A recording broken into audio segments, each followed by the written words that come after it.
الحمد لله الذي خلق الخلق وقدر، لا مانع لما قضائه ولا دافع لما قدر.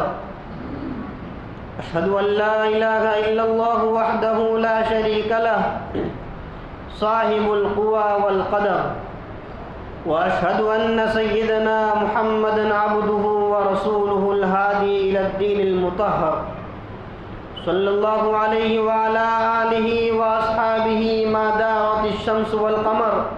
أما بعد، فيا أيها الناس اغتنموا الفرصة فقد ذهب عنكم المحرم وجاء إليكم السفر،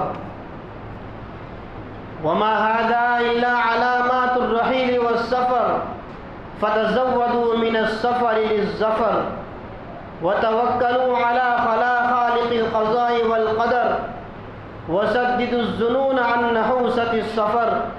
فقد قال رسول الله صلى الله عليه وسلم: لا عدوى ولا طيرة ولا هامة ولا سفر، وفي رواية ولا نوى، وفي رواية ولا غولة.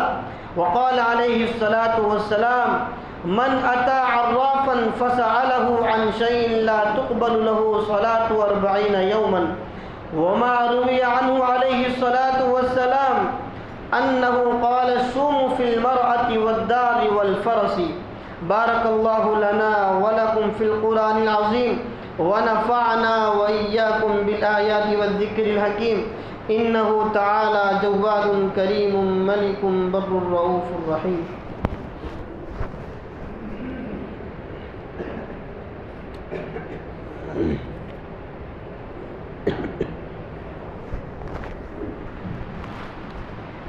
الحمد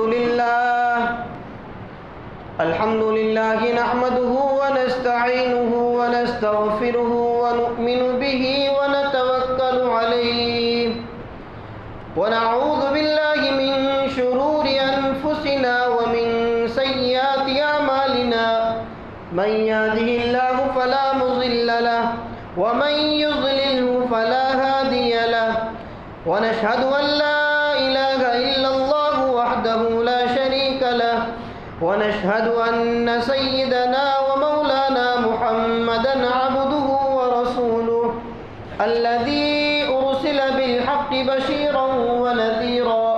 إن الله وملائكته يصلون على النبي، يا أيها الذين آمنوا صلوا عليه وسلموا تسليما.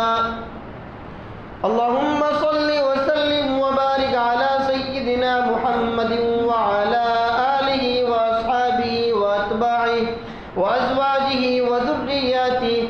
قال النبي صلى الله عليه وسلم: أرحم أمتي بأمتي أبو بكر، وأشدهم في أمر الله عمر، وأصدقهم حياء عثمان، وأقضاهم علي، وفاطمة سيدة نساء أهل الجنة، والحسن والحسين سيد الشباب أهل الجنة، وحمزة أسد الله وأسد رسوله. اللهم اغفر للعباس وولده مغفرة ظاهرة وباطنة لا تغادر ذنبا. الله في أصحابي لا تتخذوهم غرضا من بعدي، فمن أحبهم فبحبي أحبهم، ومن أبغضهم فببغضي يبغضهم. وخير القرون قرني، ثم الذين يلونهم، ثم الذين يلونهم. اللهم أعز الإسلام والمسلمين بالإمام العادل ذي القوة القاهرة والسلطة الظاهرة على الكفرة الباغية.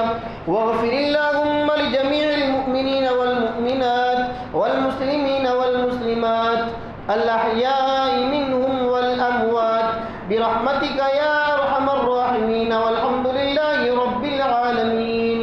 أعوذ بالله من الشيطان الرجيم.